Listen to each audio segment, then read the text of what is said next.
As a little girl, my favorite thing to do during the winter time was make Costa Rican tamales with my grandma. My family is from Costa Rica and Mexico, so as a little girl, I never really knew about my culture. So making these tamales with my grandmother helped me learn about my culture, and we would always talk about stories about how she grew up in Mexico and what she went through and stuff.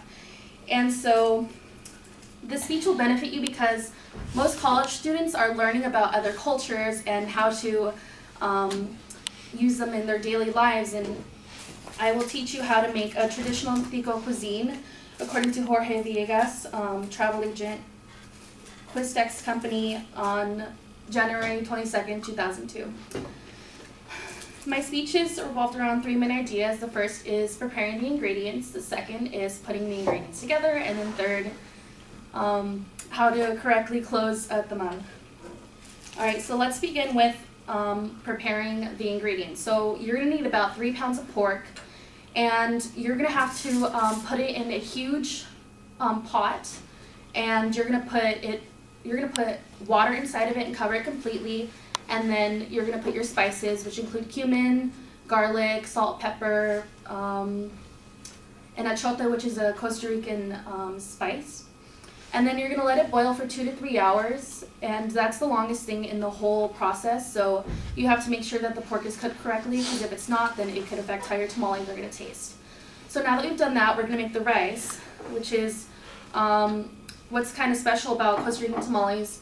They're one of the tamales that contain rice. So to make this rice, you have to put 2 to 3 cups of rice in a rice maker. You're going to need salt, pepper, onions, garlic, achote, red bell pepper, and you're going to need to cook it for 20 to 30 minutes depending on how you like your rice, if you want it hard or soft. And then now that we're done with that, you're going to prepare your masa. So a lot of people prepare their masa differently, so you're going to need finely prepared masa, and it has to be really fine. And then we put half a cup of lard inside of it, and then the juice from the pork, it just adds a lot of flavor to it. And then you're going to need mashed potatoes. We put it inside to make it more flavorful, and it'll help the tamal close. And then so now that we're done with that, you're going to have to, the banana peels are the most important thing. Also, you have to clean them with a rag and water, and then you have to burn them on the stovetop. And if you don't do that, then your tamal won't close correctly, and it could potentially break open. So now that we've done that, we've prepared the ingredients. You're going to need peas, garbanzo beans, your pork, it has to be chopped up, your rice, and then your sliced red bell pepper. And then now that we've done that, we're going to put the masa on top of the banana peel. And then you're going to need some of the peas, and you're going to put it, you could just like scatter it around, and then your garbanzo beans, and then an olive. A lot of people don't like olives, so I put one because I don't really like them either. And then you're going to need a spoonful of rice, and then a bell pepper. And then now that you've done that, we're going to close the tamal. So you have to make sure that your tamale is closed tightly, but then at the same time it has to, it can't rip, or else water will get inside of your tamale. And so you're going to close it like this, and then you're going to fold it the top and the bottom. So you see right here, the banana peels you hear the cracking. It's because I didn't burn them last night, so it'll make the tamale a lot harder to cook. And so you're going to have to close it like this.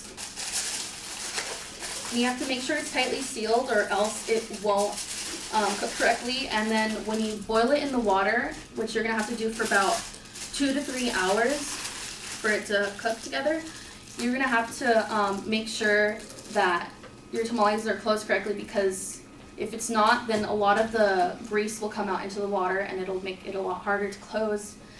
And then so what you're going to have to do is you're going to have to stack 2 tamales on top of each other, and then you're gonna have to tie it. And you have to make sure it's tightly sealed because, again, it could potentially mess up how the tamale is cooked. So now that it's tied like that, you can put it in your water for, your boiling water for 2 to 3 hours. And then once it's done, you could take them out.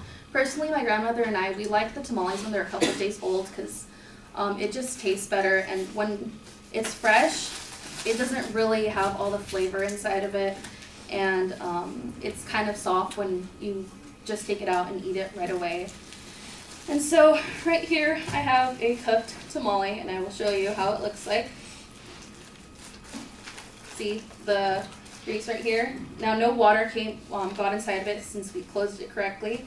And it's like very sticky since the lard and all the juices are inside of it. So you're gonna wanna wash your hands. And here it is. We wrapped it a lot because, yeah. Alright, so here's a Costa Rican tamale. It's a lot different than Mexican, Salvadorian, and Cuban tamales. So that's how you make a Costa Rican tamale. In this speech, I taught you how to make a Costa Rican tamale, and the Costa Rican tamales are a very important part of Costa Rican culture. And this speech benefited you because you were able to learn about our culture a little bit by being able to make the tamales. Now, making these tamales was a very important thing as a child because I was able to learn more about my culture and where my family came from. And hopefully now you can start your own traditions by hopefully making Costa Rican tamales, and yeah, that's it.